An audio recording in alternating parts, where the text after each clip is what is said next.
It's Friday, the first Friday, real Friday of August. 4 days to the general election. Only a couple of hours to the formal end of campaigning for this general election.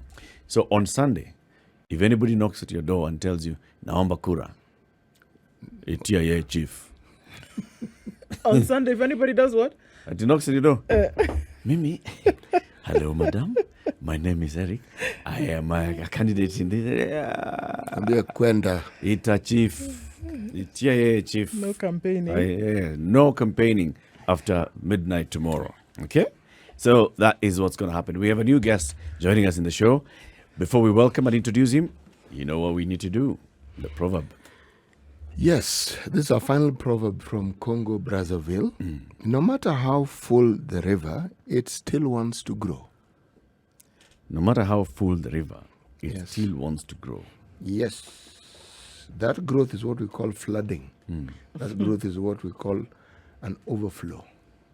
Now, then you can enumerate the Call it problems that come with gluttony. it. Yes, taking up And land that greed. doesn't belong to it. The only thing that one can Usurpation. Wow.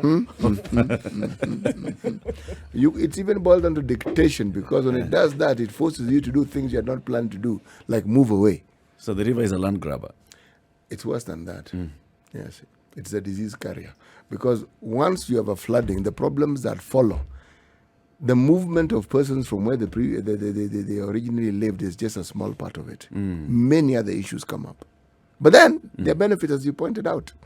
Because at the end of the day, you'll have a situation where all that topsoil that it comes with makes for excellent fodder when it comes to farming. Let's ask our next guest what he thinks of this particular proverb. David MURATHE is the vice chairman of Jubilee. He is also vice chairman of Azimio. It's called what, that committee? It's a NEC, the National Executive Committee. Okay. The Azimio neck, and he's here with us. It's not that neck no. of Shingo. It's not the neck of Azimio. It is the national executive. Hey, Nani, surely. Surely. He's a vice head of the neck. David, thank you very much for joining us. Welcome to Kenya's biggest conversation. You hear that proverb? Yes, he's talking about Azimio. Yeah. He's talking about wants how more. it's flooding and overflowing and what to expect on Tuesday. No matter how much it gets, it doesn't get enough. Oh, yes, we want more. We want more people, more turnout. You see, we're always getting better. Electioneering is about numbers. And we had this experience in the last parliament where these youth fellows were so loud about how they have numbers. But in every instance where the numbers were required, whenever we went to vote, we always defeated them. So we were like, so where are these numbers? Even today, they're talking about numbers. And we were like, probably for numbers, because they have never, ever once defeated our side of the coalition, either in the Senate or in the National Assembly, when it came to numbers. And even in this election, when it comes to numbers, I think we've got the numbers. The election is about numbers, David, like you said. Various opinion polls showing various trends over the last couple of weeks between the Azimio candidate and the Kenya Kwanza candidates.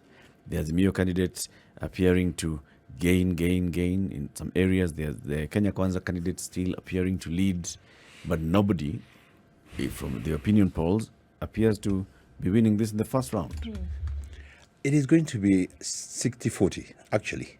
60-40 Our what? numbers right now is 55%, heading to 60. You've just said it. When the Azimio one is gaining, it's an inverse relationship. When you're gaining, I'm losing. That's what happens.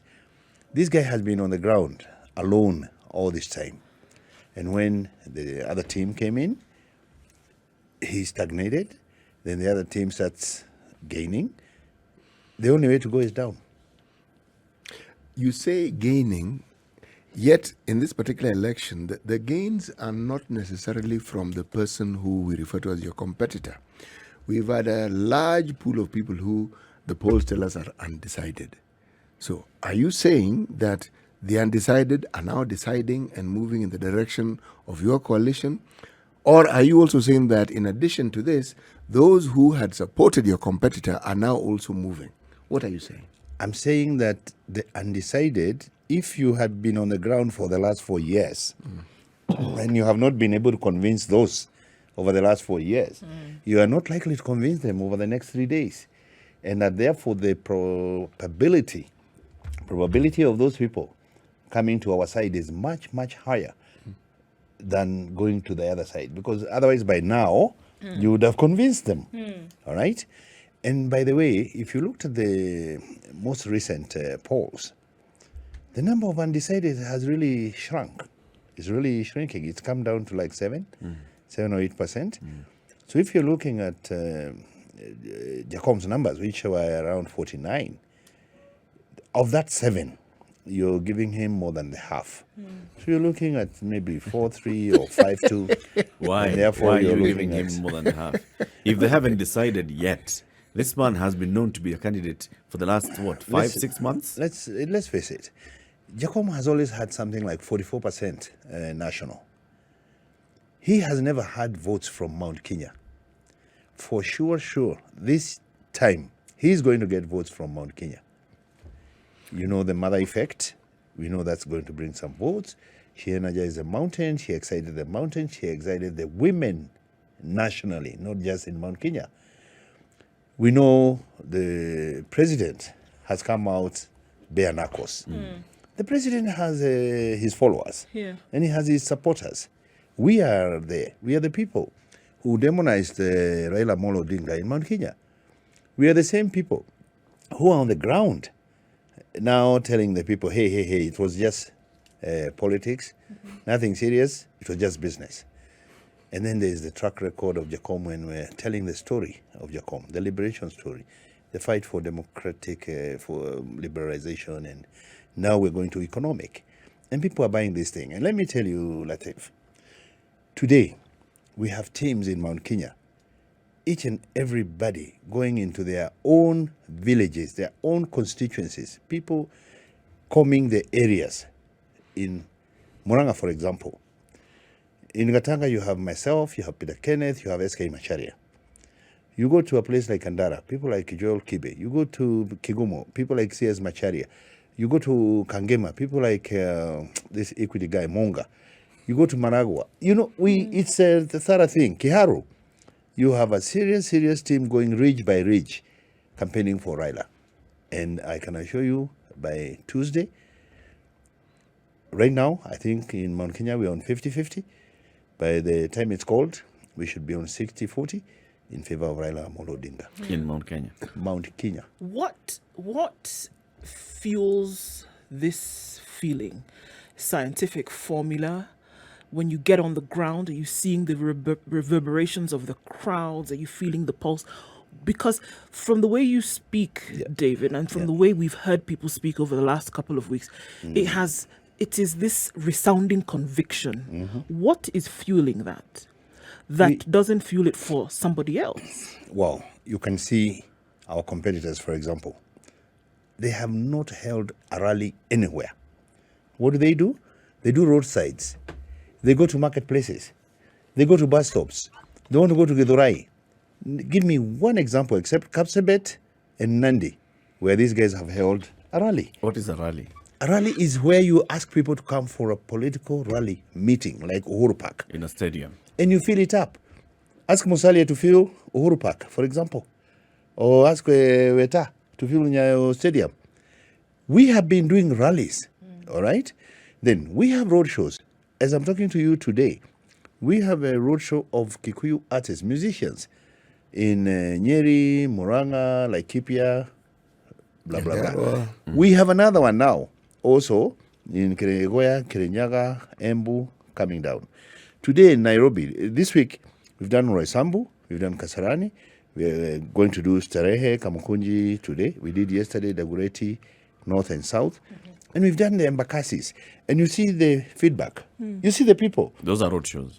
These are roadshows getting out the vote. You see there's a game of getting out the vote. And you also want to see, when you go out there, are people hostile Are they welcoming? That's what you're asking. And you see the body language, and you see these people are getting excited about the prospect. When I walk the streets, I'm either met by hostile crowds or excited people who are telling you, continue, you're on the right path, we are with you. You know, politicians love this. Okay, I'm a retired one, but you still find you can guess and you can get it. You can get the mood of the Either crowd. on the aircraft or on the road or on the bus, you get a feeling that the moment has come, the hour for Raila Amolo Odinga. You talked about the the Martha effect. Polls have not shown any significant change as a result of the Martha effect. For example, a TIFA poll a couple of weeks ago, and we had Maggie Reri here, and we asked her, so what are the respondents saying about I watched that one. I watched you. About the choice of Martha Karua as a running mate. And she said, well, from the numbers, there hasn't been any significant reason why somebody says, I have now moved from supporting this side to supporting the Azimio side because of Martha Karua. Because this is not pronounced. Because what is happening, Martha is not the candidate. The candidate is Raila Amolo Odinga. Gachagua is not the candidate. It is Ruto, William Samoei. It is that package. You see, we keep telling people, it's the presidency, is a pair. Now, what Martha has done, like I said earlier, is to energize the Raila ticket. Mount Kenya was a no-go zone for Raila Amolo Odinga before. Today, he's a conversation, even in the bar, and people discussing, are we voting for Raila, are we voting for Ruto? Ruto was assumed the natural successor to the president, and he hit the ground for the last 4.5 years. It was an uphill task for Raila to climb the mountain. Now, what Martha has done is given this sense of security to the people of Mount Kenya. The people of Mount Kenya are feeling insecure. They were feeling they have nobody on the ballot. Whichever way it goes, it's either going to Ruto or it's going to Raila Amolo Odinga. So they were like, so who is the protector of our interests in Mount Kenya going forward? Now that we don't have the presidency, we don't have a candidate, sometimes you get the feeling that you're making a choice between who is the better option between the two. So not necessarily who is good. No. Okay. This is what you're confronted with. Do you go with this one or you go with this one? And what is the insurance? So Mother comes in as the insurance of our people. Who can fight? Who can stand up to fight for the interests of this community? And between Martha and Rigathi, it's a no-brainer. And people are seeing it, and they're seeing her track, they're seeing her past, and they're seeing her track record. And they know she stands for something. She stands for principle. She's a woman integrity. I can't say much, and I don't want to talk about the other side. Mweshima, there are two things you've said that I would like you to perhaps give a little more voice to. One, you said Raila didn't have any votes in central Kenya. Is that really true? Not he didn't have any votes. He couldn't even go to the mountain. And for example, you know how these elections are done. If you don't have supporters on the ground, when the actual voting happens, you may not even have agents. So it is possible for the other side to staff ballots because they're having a field day. Now he has soldiers. He has Jacom soldiers. Whenever the number of votes he's likely to get in various polling stations, there will be agents, there will be people defending that vote. Do I hear you to be saying that perhaps in the past he did get votes, but since there were no people to protect the votes, well, God alone knows where the votes went? Oh, yes. In the Kivuito one, in South Nyanza, Kajwang's constituency, the Raila had 102%. How do you get 102%? From 100% turnout. It's like the by-election we had for Moses Kuria when he was coming to Katundu. It's a polling station which has 800. You know, every stream has 800 registered voters. Moses had 4,000 in one of them, staffed by Sakaja, and one Joseph Madai, and Onyango Olo, who was then the Secretary General. How does that happen? It happens because Joyce had no agents manning that area. However, to go back to his question, Yes, Raila had votes in Mount Kenya, but they were insignificant. You had these Mau Mau people, blood. You had people who had some conviction, the Mount Kenyas of this world. And then you have a huge diaspora of people from Western Kenya, from Nyanza, who work around Thika, for example, around the tea farms, Kiambu. around Kiambu. Yes. In my Gatanga demographic, from Thika towards Ithanga, Yes. is Mukamba. So if they are voting for Kalonzo. the Kalonzo ticket, they vote for him. So it's not like he didn't have votes. But then the tide, the wave was totally like you know why- 95%. You know why against. I ask is because if I look at Kiambu, the most populous county in the mountain, anecdotally speaking, it is said that the non-Kikuyu vote there is around 30%. Not quite, no. As I said, 10. 10? Yeah. 10? It's the Lemuru tea farms. And then you have the Thika. diaspora. Thika used to be Juja. the Birmingham, where you had the sisal industry. It died. The manufacturing in Thika died. So that's what was attracting. Of course, Del Monte, etc., etc. But it is really not very All significant. right.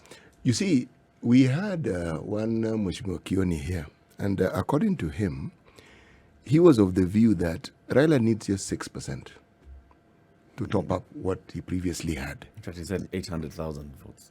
He said, yeah, if you do the maths, 6% of the voter represented in that region, you would get something similar. Now, what am I saying? I'm saying this, that the elections that we now have, are we saying, because even in the Rift Valley, anecdotally speaking, it has been said that many of the votes were suppressed. By the same token, it has been said in other regions where Raila was popular, votes were padded. Now, it is argued that this happens everywhere. So it isn't as though it is one particular place where you're going to find this. Right. Are we saying that in this election we're not going to see any of that? That people will actually vote and will actually count the votes that are cast for whoever they are cast, and that there'll be no voter suppression and that there'll be no vote padding? Let me say, from where I sit, this is going to be the most peaceful election. Actually, when you went out there, it was like there was no election. There was no campaign. There was no fire. There was no heat. All right? Until last week, when these guys started becoming desperate and they started throwing salvos and exciting, there was no tension. Let me put it that way. By now, some people should have died. Nobody has died. When you go out there, you don't even feel like there's a campaign. It's like Europe, where people go about their business, As though there's no election. come and vote, go on with their business, and wait for the result. That was how this thing had been managed, and kudos to the government. They had managed to make it like an event, a one-day event that will come and go.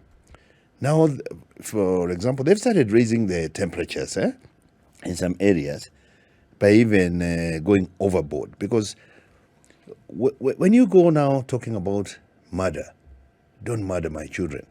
Oh, then you start seeing leaflets. If you don't vote in a certain way, get out of here. That is not what it was. It was going to be about the most peaceful election, expression of people's will. In Mount Kenya, my friend, there was going to be a lot of apathy because they had no candidate. Now we're trying to excite the turnout because we're trying to compare apples with apples. With oranges. Or oranges and whatever. Okay. So I think with 3 days to go, I still see a situation where there'll be a lot of freedom for people to express themselves and go about their business and wait for the outcome. And I don't see. Remember, there's a small little matter of the ICC. So some people are still also apprehensive about, Ocampo is watching. What is it that for example, your camp is using as a strategy to get out the vote?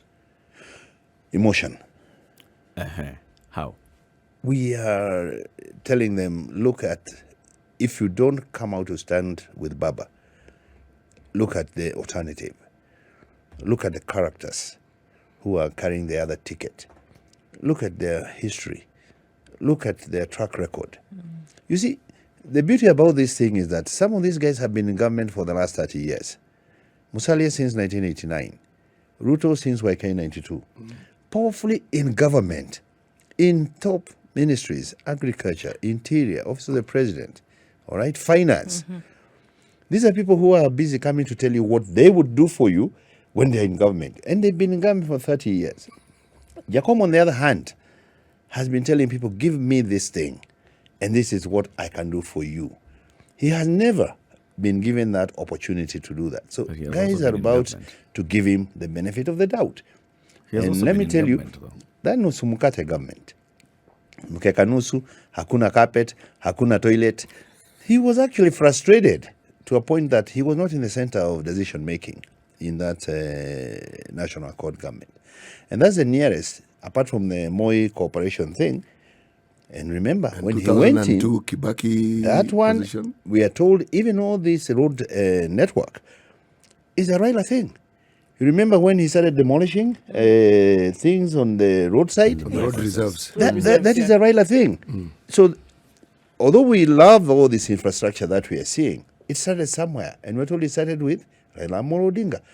So we're saying to the people, maybe we should give this guy an opportunity. He has been trying. And you see, when people promise you change, it's a question of who do you believe in. Obama came when he said change that you can believe in. We think the change Raila has been promising, we can believe it. These guys, we can't believe, because they've been promising the same things every election cycle, and they've not been delivering. You promise children laptops, you promise stadia, you promise dams, you don't do them. Then you come in the election cycle. And you tell us, now vote for this guy who is going to... No, the same guy who promised you and didn't deliver, come and tell me, vote for me this time. There were two people who you must put yourself in the... and I think this is maybe, when we talk about those undecideds, or we talk about those who know in which direction they would generally vote, that you must look at how it looks like to them, which you have admitted to this morning, that you demonized this man for the longest time. Yes. In probably some words that we cannot mention here. Successfully. Right? It was a compounded demonization of this man. And then now you're telling Kenyans, actually, you know what? Vote for him. Don't you see how that would confuse people? It's yellow fever. You're in yellow. The guys can't see you. You see, this yellow fever thing, you have a vaccine for it. COVID, we had a vaccine for it. Look, like I said, it's just business. And when you're competing, you can throw anything and everything about your competitor. Look at what is happening between the president and his deputy right now. It's bare knuckles. Yes. Some of the things the president is saying, I would never have imagined him saying would come out of him.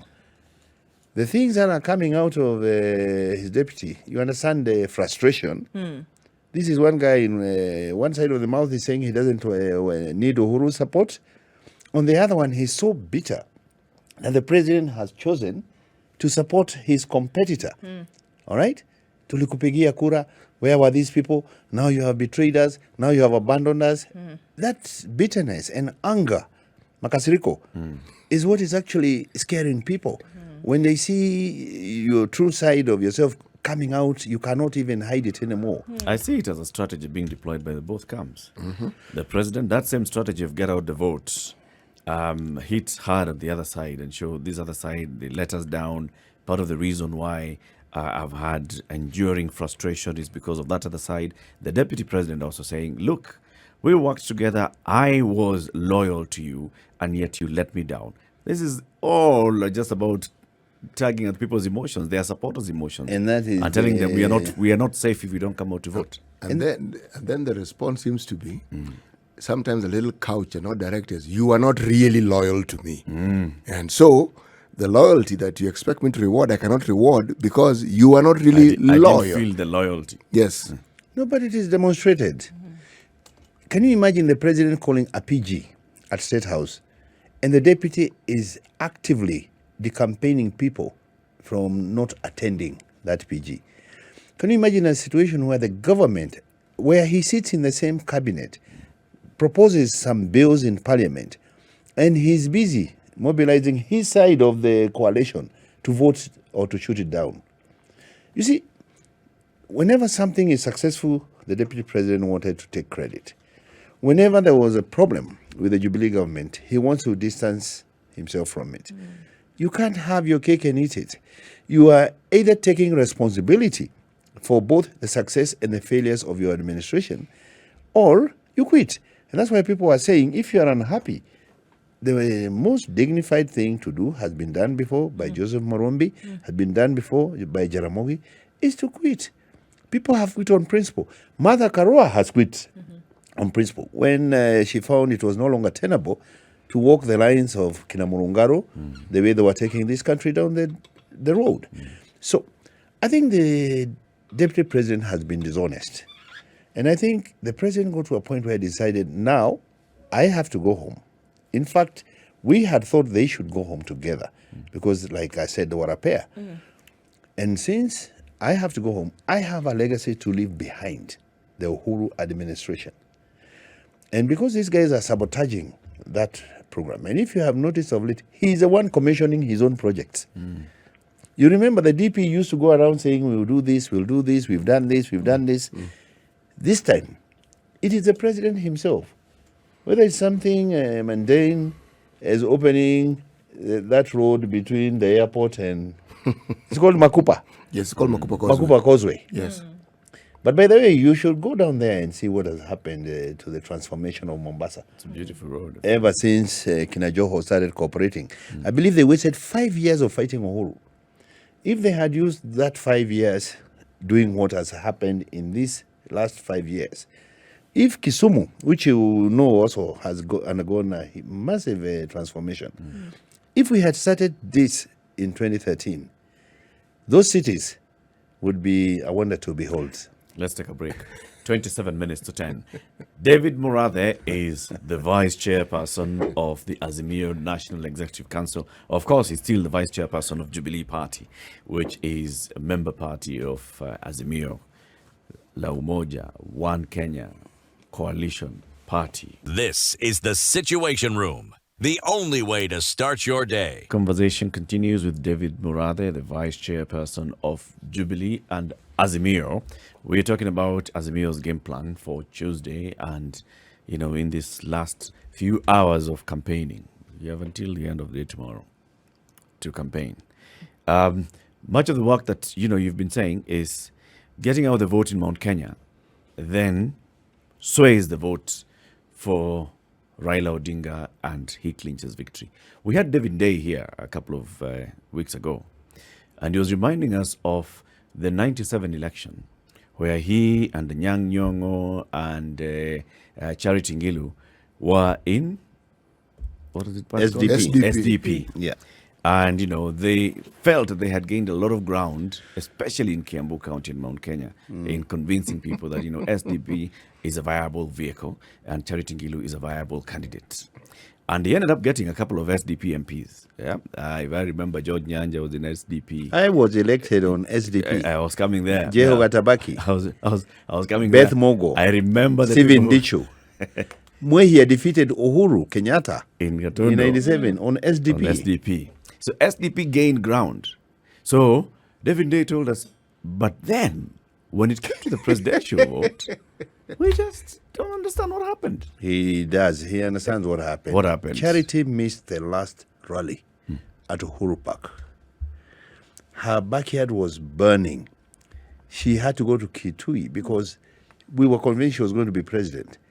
But remember the law then, you have to be an elected MP to become president. Yeah.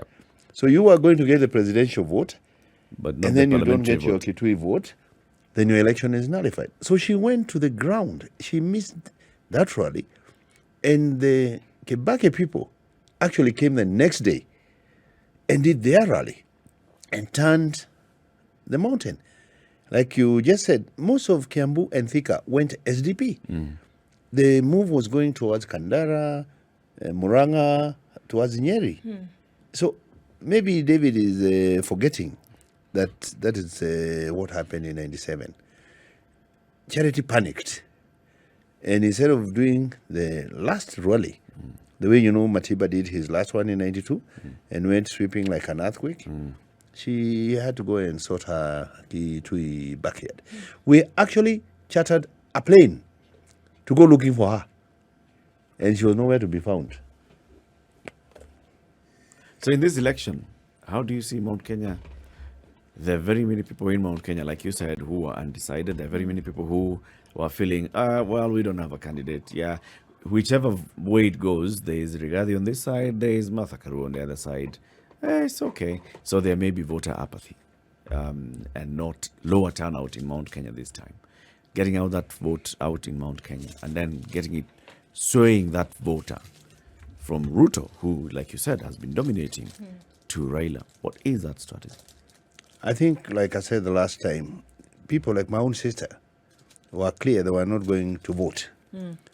The minute Martha became part of the ticket, they said she would be on that queue at 4 a.m., 5 a.m. Why?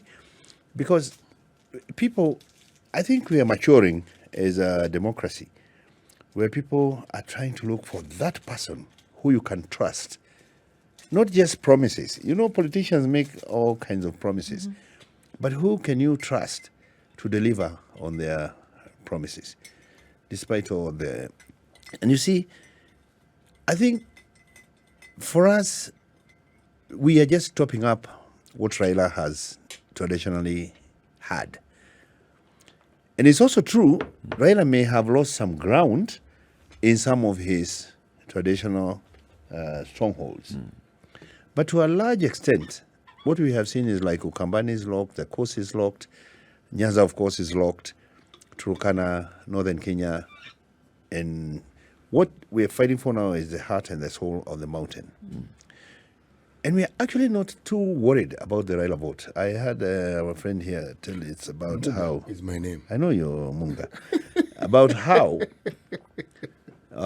David Ndii was talking about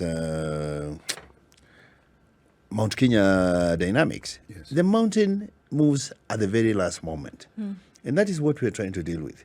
But we are now no longer worried about the Raila vote. We are worried about seats. And this is something people have not figured out. You see, Azimio has only 2 candidates on that ticket, Raila and Martha. Nobody else is running on Azimio, all right? It's like a homestead with a musée. But every child comes from his mother's house or his mother's house in that homestead, all right? But when we go to Parliament, it is the Azimio Coalition Party. You called it out right. The Coalition, One Kenya Coalition Party. It now becomes a party. So it's going to be the majority party, all right? Because you are going to add up the Jubilee seats, the ODM seats, the Wiper seats, whoever has signed up the DAPs of this world. So you're not just going to get the presidency. You have also to have the numbers in the House to do your agenda. So the strategy for Azimio in terms of getting out the vote is everybody locks. I know it sounds tribal, like UDA is a Kalenjin party, ODM is a Luo party. So we're also trying to make Jubilee a Mount Kenya party. Not Kikuyu, I said Mount Kenya. Okay. Yeah. And people are listening. If you go to Muranga, for example, I think the only seat which is giving us a headache is Kandara. All the other seats are in for Jubilee. All. Including Kiaro. Right. David, in terms of votes now, and we're looking at numbers and registers and things like that, I mean, just seeing reported today that the High Court has said, yes, you have to have a manual register, which previously the IEBC was not for, because they said, look, if we have the transmission, that is more than enough. All we will do is wait for, agents to bring the actual, tally to Bomas. Now court says, look, you must have, this complementary system, as it were. Yeah. What are your thoughts about that, and why was it so important for Azimio to have that? And, it looks like a win, but what does that actually mean No, now? because technology fails. And you have to have a backup when technology fails. You know, there are some places you go here and you have to look for the highest point so that you have your network. All right? These guys are talking about those officers delivering these to bombers or whatever. Physically, yes. Do you remember the Rakanidi ones? Yes. It took a minute to get back That's, to you know, bombers. you wait. The We're Rakanidi coming. ones have not arrived. Yeah. All right? So a backup system is always, when you're dealing with technology, no matter what they tell you, it can fail. Your finger can be cut off. Those are your biometrics. How are you going to vote? All right? So it was actually nonsensical for people to suggest that, yes, you have this register, but you cannot use it because we want to do electronic. I had Musheru confirming or assuring Kenyans that the whole country will be covered for the period. So I'm asking myself, so why isn't it covered? Yeah. Today. If it's possible to do it, why not do it today, right? If they can cover for that one day.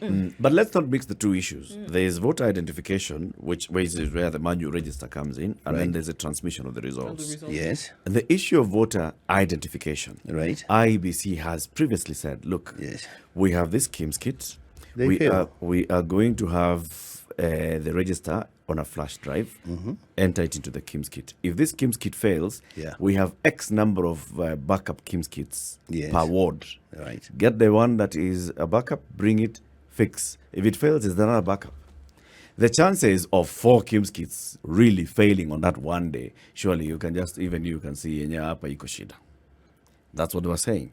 The downside of using this manual thing is what has been alleged before in a case by NASA against the IEBC previously, that you can get to a point where in those areas, like you've said, where this candidate does not have agents on the ground, all the agents in this polling station are for, let's say, Party X, right? Whether there's the small parties. So they can all agree, even with the returning officer who's a local headmaster. Sasa, nani watu wangapi wajakuja? Si ufanye hivi, cancel. Exactly. Black book, chukua ballots, tuweke mzee. Not even that. Even where you have your own agents as a competition. And They can be bought. That's it. And that is why, for example, we resisted giving the names of our agents to the IEBC beforehand. We want them to tell us, you have 2 agents per polling station. We will accredit our agents ourselves.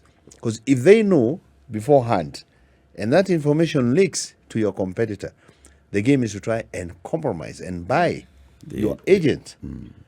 And So how do we protect? the result is the same. How do we protect ourselves and guard against that mischief? Again, it boils down to integrity. All right? Which And we don't people, it's not a matter of life and death. And that is why I liked the political temperature was kind of, subdued. There was no tension in the country. In fact, people were going about their business like there's no election until recently, when these guys started firing up salvos left, right, and center. It's like, actually, there was a lot of, they're all the same, they won't change my life. You know, that kind of an attitude from your ordinary Kenyan on the street. So the election will come, we'll elect. Like for us, we have an idea about why we want to vouch for Raila Amolo Odinga. The other side, we also think we know why they want to get into government. So we're dealing with issues. But the Wanjiko issues, all right, she sees no difference in her life, whatever the outcome. So she was busy eking out her livelihood, if we can put it that way. And on that day, I've seen now a place like Kisumu, Kina Anyang, they've declared hakuna nightclubs, hakuna pombe the night before. They are really going for this thing. Yeah? I don't think people in Gatanga are too excited. We would have to go out there maybe with some incentives to get people to come out to vote, if you know what I mean. You know, the thing about our elections that I've always found confounding is when you bring in experts who want to poll, there are issues that they bring out issues that ordinarily one wouldn't think of, demographically and so forth. But in this election, the thing that I feel hasn't been tackled adequately is apathy. and you've touched on it, especially among young people. And I mention young people because the numbers that we speak of, people point to the youth and the numbers. But if you have apathy among them, they feel there'll be no change. If you have apathy that even registers in the number who are able to vote or the numbers. So that particular dynamic, in my opinion, plays an extremely important role in the outcome of an election. Agreed. And unfortunately, a lot of these young people have not registered as voters. They are very loud. Yes. And the radicalization that has been done by the other side, targeting the young people, the hustler narrative, it's like they are where they are because of somebody else. So that is selling very well. I like giving the example of my own family, and my youngsters were saying they are going to vote for Peter Kenneth. And Peter Kenneth's mantra at that time was to Nawesmik. And so they walked with me to the polling station in Garden Primary. I was clear I was voting for Uhuru, me and my wife. But everybody went to their queues. So when we're coming out, I'm like, so, where did you vote? And they're like, at Westmead. I said, what happened? He said, everybody on that queue wanted to vote for Uhuru. So how are we going to be the only ones who are voting for Peter? So there's a psychological impact when the chips are down when it comes to voting. These young people, again, you find they'll wait until like late afternoon, 4 o'clock, 5 o'clock. The station is closing at 6. And they're telling you, if you want my vote, you know what you have to do. Speak to me. All right? Talk nicely. So that culture, and particularly in our Mount Kenya region, because if you call a rally here in Uhuru Park, the guys who come for that rally, they have that passion, they have that commitment. They walk from Huruma, from Mathare, from Kibera, they come for that rally. If I want to do a rally, I have to transport people from Githurai, put them in a bus. Everybody in that bus, I have to give him lunch. All right?